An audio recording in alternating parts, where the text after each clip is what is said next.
Warahmatullahi wabarakatuh.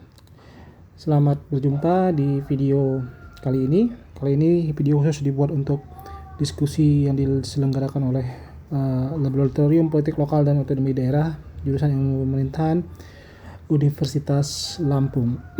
Nama saya Budi Kurniawan. Saya adalah dosen tetap di jurusan Ilmu Pemerintahan Universitas Lampung.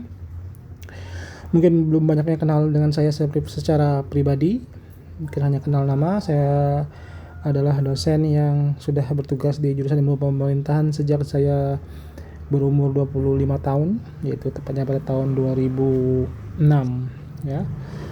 Kali ini saya akan membawakan diskusi bertemakan bagaimana impact dari COVID-19 terhadap ekonomi Indonesia. Saya sebenarnya bukan dosen ekonomi atau orang yang yang berkiprah dalam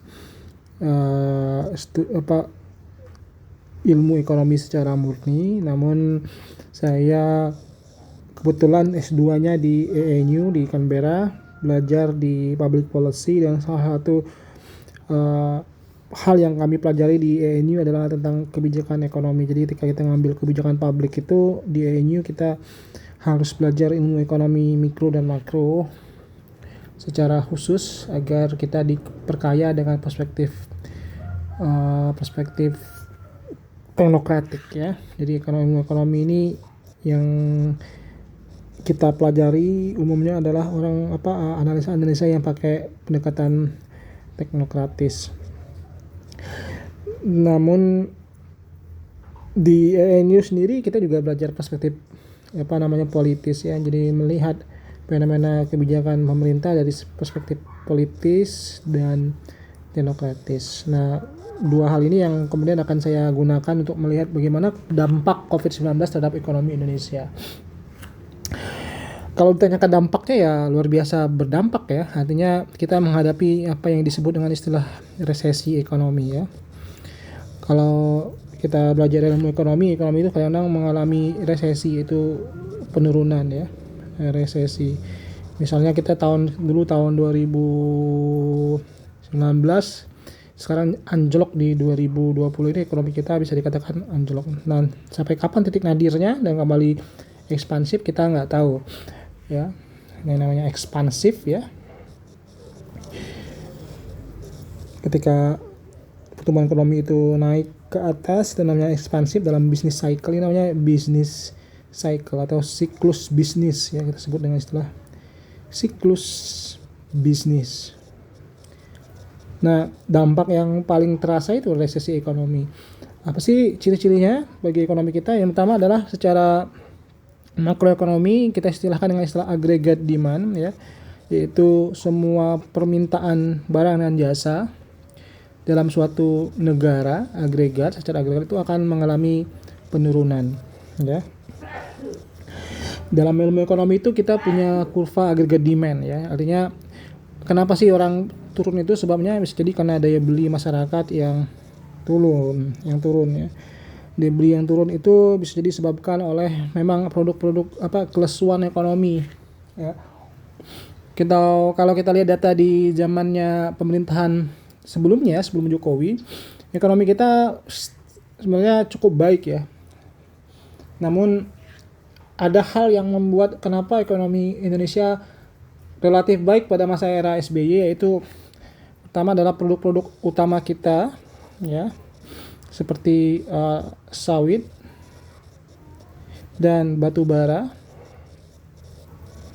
juga termasuk gas, itu mengalami permintaan yang tinggi di pasar dunia.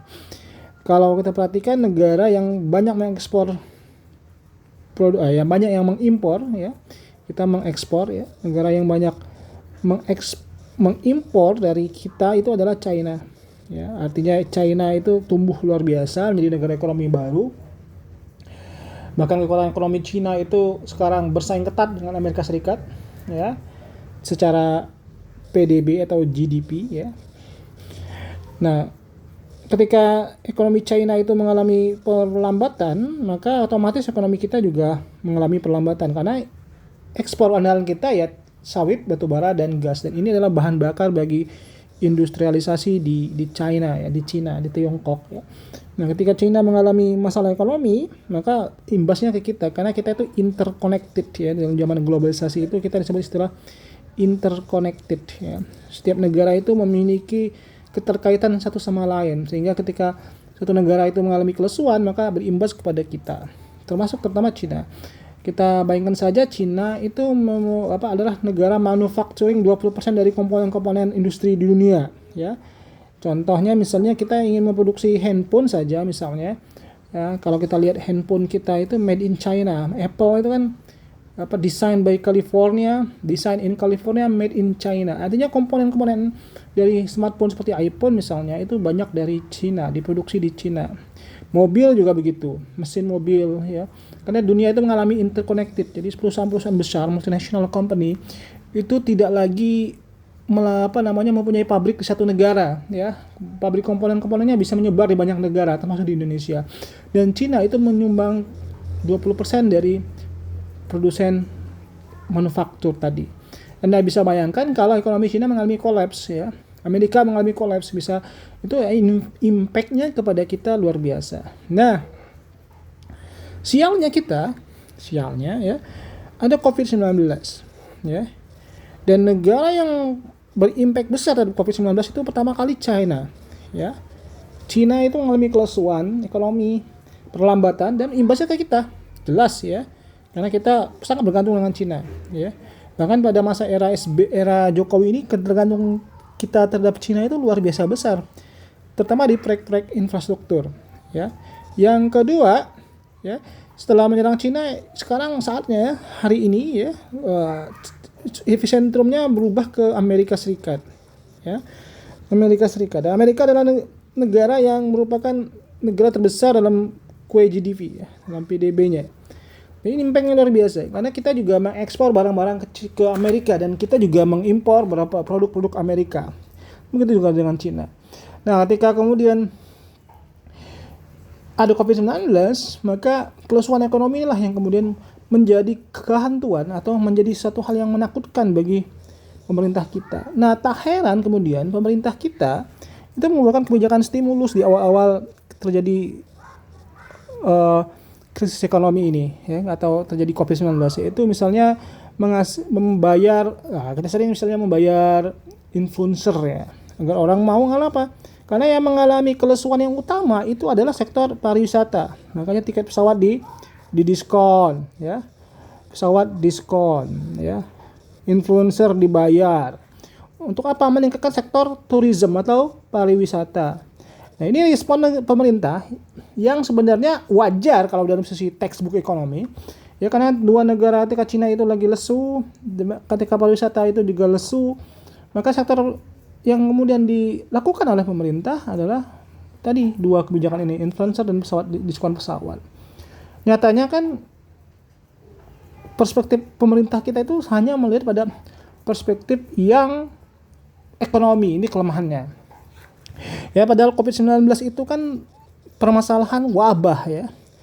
Ya, ketika kita membuka pasar pesawat diskon tadi, maka kita membuka perbatasan kita terhadap masuknya virus ini. Nah, ya, kemudian apa yang terjadi ya benar-benar terjadi bahwa wabah itu membawa ke masalah ke Indonesia. Nah, ketika itu terjadi, apa yang harus dilakukan oleh pemerintah? Ketika wabah itu masuk ke kita, ya kita sudah dikatakan harus berpikir, nggak boleh lagi berpikir ekonomi tok atau ekonomi ansih, tapi bagaimana kemudian pemerintah juga bisa memberi kepastian. Kepastian apa? Kepastian akan penanganan yang tegas terhadap virus COVID-19 ini. Nah, selama ini kan pemerintah terkesan tidak tegas ya. Bahkan membirokrasikan secara lebih susah ya, bagi misalnya ketika mau PSBB aja, Kemenkes itu mintanya macam-macam, lalu birokrasinya panjang. Nah, ini nih yang kemudian jadi masalah ya. Bagi pasar yang dibutuhkan oleh pemerintah adalah kepastian. Ya, kalau perlu 3 minggu kita lockdown nggak apa-apa, asal kemudian virusnya benar-benar habis ya, penyebarannya terhenti. Namun selama tidak ada kepastian dan virusnya terus menyebar, maka pasar tidak akan terbentuk. Pasar di sini artinya apa? Pasar itu kan ada penjual dan pembeli, ya kan? Nah, kalau kita lihat ya, yang terjadi di kita hari ini ya, karena work from home itu, karena tidak ada kepastian itu, pembelinya work from home. Ya kan, tidak ke pasar, tidak belanja, penjualnya work from home. Akhirnya tidak apa? Tidak memproduksi sesuatu, tidak memproduksi, ya kan? Tidak memproduksi, ya kan? Daya belinya turun ya, karena ini memang sudah terkesan udah penyakit yang sebenarnya lama sebenarnya ya. Sebelum tahun 2019 pun daya beli turun itu sudah terjadi. Kenapa? Apa buktinya? Buktinya ekonomi kita mengalami penurunan dari angka 5% menurun jadi 4%. Artinya ada pengangguran di sini nih ya. Ada angka pengangguran di mana kalau kita lihat misalnya angkatan kerja kita itu per tahun itu angkanya ada 5%. Nah, ketika pertumbuhan ekonomi kita 4%, artinya ada 1% yang bisa jadi tidak tertampung oleh pasar angkatan kerja. 1% ini pengangguran ya. Kenapa sih 5%? Karena ekonomi kita emang lesu. Nah, daya beli turun tadi ya. Nah, inilah kemudian kenapa pasar itu ya mengalami kelesuan ketika terjadi dalam perspektif penjual, perspektif supplier, mereka harus kerja di rumah. Tidak ada barang yang diproduksi ya. Jadi kalau barang tidak ada yang diproduksi, ya kan, artinya barang itu langka di pasaran, maka bisa jadi inflasi. Satu sisi lain juga nggak ada orang yang mau beli karena mereka daya beli juga turun. Nah, inilah kemudian kepusingan pemerintah. Pemerintah bingung sebenarnya apa yang mau dilakukan ya untuk untuk menyelesaikan masalah ekonomi ini ya. Nah, kalau kita lihat dari perspektif ekonomi saja misalnya ya, akhirnya yang dilakukan pemerintah hari ini ya, pertama misalnya bikin surat hutang ya kan, surat hutang terbesar selama republik ini berdiri ya, untuk surat hutang global ya, untuk membeli dolar, untuk berhutang pada dolar ya. Ya karena APBN kita selama ini jeblok karena proyek infrastruktur yang gila-gilaan ya. Ya, booming infrastruktur oleh masa Jokowi ini menghabiskan banyak sekali APBN kita terserap di situ, sehingga kita tidak memiliki cadangan dana yang besar untuk mengantisipasi sektor-sektor lain yang bisa jadi punya masalah ya, bermasalah seperti tadi penanganan masalah COVID-19. Dan dari mana dananya? Karena APBN kita itu jeblok, maka kemungkinan yang bisa kita lakukan adalah pertama, kita berhutang kepada masyarakat dengan mengambil dolar dari masyarakat dan memberi garansi berupa surat hutang ya. Terutama dolar ya, karena dolar ini bersangkut paut dengan masalah daya menukar mata uang asing. Yang kedua yang juga jadi masalah adalah bisa jadi yang jadi solusi adalah kita berpinjam kepada negara lain dan negara non atau kepada Bank Dunia dan IMF ya. Ini mirip dengan krisis ekonomi 98. Kita berhutang pada lembaga donor ini ya. Ini juga bisa dilakukan oleh pemerintah ya, tapi ya nggak tahu pemerintah mau apa tidak melakukan itu ya. Tapi kenyataannya seperti itu ya. Yang berikutnya, yang ketiga yang bisa dilakukan adalah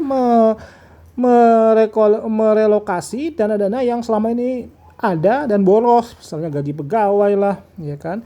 Dan terutama kita punya dana abadi misalnya, dana abadi ya. Itu bisa lumayan besar ya. Yaitu yang pertama dana haji ya. Dan kedua dana LPDP. Nah, ini bisa dipakai dulu nih oleh pemerintah ya untuk menangani masalah masalah COVID-nya dulu ya kan. Masalah COVID-19-nya dulu dibenahi. Kalau selama itu tidak dibenahi, nggak ada kepastian, nggak akan ada yang namanya perbaikan di ekonomi.